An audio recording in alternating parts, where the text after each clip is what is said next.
Bismillahirrahmanirrahim. Assalamualaikum warahmatullahi wabarakatuh. Ibarat Allah yang kami muliakan, menurut BMKG Indonesia dan juga para pakar gempa dari luar negeri mengatakan Indonesia punya peluang mengalami gempa, apalagi Jawa yang memiliki 2 sesar raksasa di Jawa ini, termasuk di Jabodetabek sampai ke Cirebon, kemudian di daerah Jawa Timur termasuk Jogja, itu ada sesar yang sangat besar, ditambah beberapa sesar lainnya. Ini kalau terjadi gempa yang dahsyat, diperkirakan sampai 9,5 skala Richter. Akan seperti apa nasib kita ke depan? Allahu a'lam.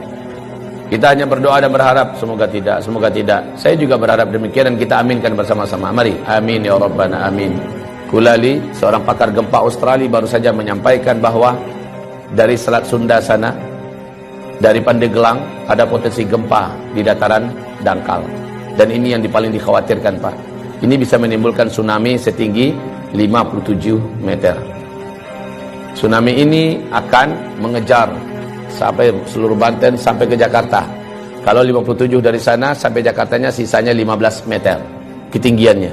Apapun itu kita aminkan lagi, semoga tidak pernah terjadi. Amin. Tapi mereka bicara bukan orang-orang bodoh. Mereka adalah pakar dan ahli. Ketika mereka memperingatkan, maka layak untuk kita mengambil kesiagaan. Saya hanya sarankan pada kita yang mampu menghentikan bencana yang sudah diprediksi perkiraannya hanyalah Allah Subhanahu wa taala. Kalau begitu, ambil cara bagaimana Allah bisa mengalihkan atau menghentikan rencana bencana yang akan terjadi itu. Caranya gimana? Nabi sudah kasih tunjuk kepada kita. Pertama, lakukan taubat massal. Indonesia harus bertaubat. Dari apa bertaubat?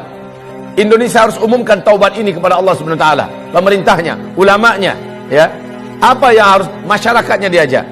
Yang diajak taubat itu adalah negara Indonesia ini dengan rakyatnya. Satu, hentikan menzalimi para alim ulama.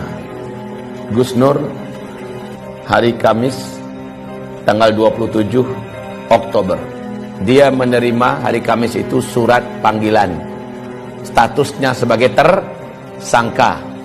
Gus Nur menyampaikan dalam bentuk video, dia sampaikan, silakan laporkanlah. Sekarang saya sudah tersangka. Paling-paling saya hanya ditangkap, dipenjarakan.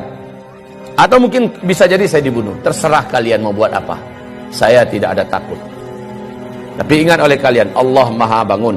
Allah Maha membalas. Allah Maha hidup. Allah pasti akan melakukan apa yang akan dilakukannya kepada kalian. Catat oleh kalian katanya. Mulai jam ini, dari detik ini juga, kalian catat semua. Kalian akan menyaksikan hal-hal yang tidak pernah kalian inginkan selama ini. Ditindaklanjuti oleh Polda Palu. Yang gempa besar besoknya, maghribnya. Jadi hanya selang 24 jam terjadi gempa besar di Palu sana. Anehnya, semua rumah bangunan gedung yang ada di sekitar rumahnya dan pesantrennya Gus Nur yang ada di Palu hancur. Tapi gedung dan rumahnya, pesantrennya Gus Nur utuh seutuh-utuhnya. Berdiri kokoh, rapi serapi-rapinya. Sebelah-sebelahnya rata. Masya Allah, Allah kasih lihat. Bahkan kantor Polda yang ada pun tenggelam oleh tsunami. Tidak sedikit jumlah para aparat yang sampai hari ini belum ketemu. Ya Rabb, jangan sakiti ulama. Saya sudah sampaikan kepada pemerintah negeri Republik Indonesia tercinta ini. Anda berutang ke sana kemari dengan harga dan angka yang sudah sangat gila-gilaan. Dan ini membahayakan untuk NKRI ke depan. Sekarang mau Anda tambah utang berapa? Silahkan tambah. Anda bangun di sana sini. Tapi dengan perilaku Anda menyakiti para alim ulama. Mereka wali-wali Allah di muka bumi ini. Mereka kekasih-kekasih Allah di muka bumi. Allah ratakan semua. Allah habisi semua yang kalian bangun. Bahkan nyawa kalian pun tidak akan terselamatkan. Ingat ini baik-baik. Wahai para penguasa. Anda tak lama berkuasa. Hidup Anda juga tidak lama di muka bumi ini. Jika para alim ulama tidak Anda perlakukan dengan mulia. Ibarat Allah yang kami muliakan. Tidak ada rezim yang ada dalam sejarah lalu menentang para pembawa-pembawa dakwah, melainkan rezim itu akan berakhir dengan tragis. Baca sejarah, buka Al-Quran, buka sejarah bagaimana setiap rezim yang berani menentang pembawa-pembawa dakwah dengan tragis. Wa kadzalika ja'alna likulli nabiyyin aduwwa syayatinal insi wal jin. Musuh-musuh dakwah ini adalah setan-setan manusia dan setan-setan jin. Demikian Allah firmankan, yuhi ba'duhum ba'da zukhrufal qawli ghurura. Konspirasi mereka sesama mereka saling rapat dan akrab dalam rangka memadamkan dakwah, tapi pada ujungnya qul ja'al haqqa wa zahaqal batil. Kalau kebenaran sudah datang, kalau kebenaran sudah diusung dan dibawa, diperjuangkan, yang batil pasti akan enyah. Apa yang kurang dari Firaun? Puncuk dan puncak kekuasaan kekuatan saat itu di tangannya. Negara-negara mana yang tidak takut dengan kekuasaan yang dimiliki oleh Firaun? Kekuasaan yang luas, bala tentara yang banyak, persenjataan yang hebat, media semuanya di tangannya, semua kekayaan ada di tangannya. Kurang apa Firaun? Dan Musa hanya seorang pendakwah biasa. Musa dengan pendampingnya Harun, Bani Israel orang-orang rakyat biasa, tapi mereka bersama Allah yang Maha Perkasa. Ketika semakin zalim Firaun kepada Musa dengan fitnah yang bermacam-macam, dengan cara yang bermacam-macam untuk menghabisi Musa, akhirnya Firaunlah yang habis. Bala tentaranya habis, lumpuh semua. Bukan sekedar lumpuh, mati semuanya, ditenggelamkan oleh Allah dalam Laut Merah. Kisah Firaun ini terulang abad demi abad, terus terulang dan berulang. Namrus sebelumnya, Ibrahim yang disasar. Namrus habis, dihabisi bala tentaranya oleh Allah hanya dengan tentara kecilnya berupa lalat. Namrus pun sekarat mampus. Bala tentaranya hebat-hebat, kekuasaannya yang hebat, semuanya habis oleh Allah Subhanahu wa taala ketika menyakiti wali Allah di muka bumi, yaitu Ibrahim alaihis salam, Nabiullah dan Rasul Allah, Abul Anbiya Ibrahim alaihis salam. Nabi Muhammad disakiti oleh Abu Jahal, Abu Lahab. Di Mekah dia petentang-petenteng ke sana kemari seolah dunia miliknya, membangun koalisi dan jaringan internasional kemana-mana dalam rangka menyakiti Nabi Muhammad, menyakiti para sahabat. Habis mereka dibuat oleh Allah Subhanahu wa taala. Maka rezim manapun di muka bumi ini, kalau sudah berhadapan dengan dakwah ilallah, berhadapan dengan ahli-ahli dakwah, para alim ulama, pembawa dakwah, pembawa kebenaran, Allah pasti akan tetapkan in lan tajida li sunnatillahi tabdila. Tidak akan didapatkan sunnatullah itu bisa berubah, tidak akan pernah berubah. Sunnatullah itu tetap akan terulang.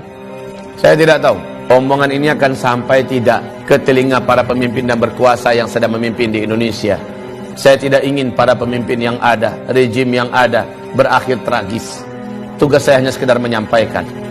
Saya tidak punya wewenang apa-apa dalam menurunkan azab. Saya tidak menginginkan azab turun ke Indonesia ini. Saya ingin pemimpin kita memimpin dengan baik dan benar. Roda kepemimpinan pemerintah berjalan dengan baik dan benar. Masyarakat hidup dengan makmur, sejahtera, tertanggulangi masalah-masalah berat kehidupan mereka. Agama juga terjaga dan terawat. Maka baldatun thayyibatun wa rabbun ghafur terwujud. Ini yang saya mau. Tapi ketika yang dilakukan kebalikan daripada itu, maka inilah firman Allah Subhanahu wa taala di surat Al-A'raf ayat yang ke-96, walau anna ahlal qura amanu wattaqau la fatahna alaihim barakatim minas sama wal ard walakin kadzabu fa akhadnahum bima kanu yaksibun.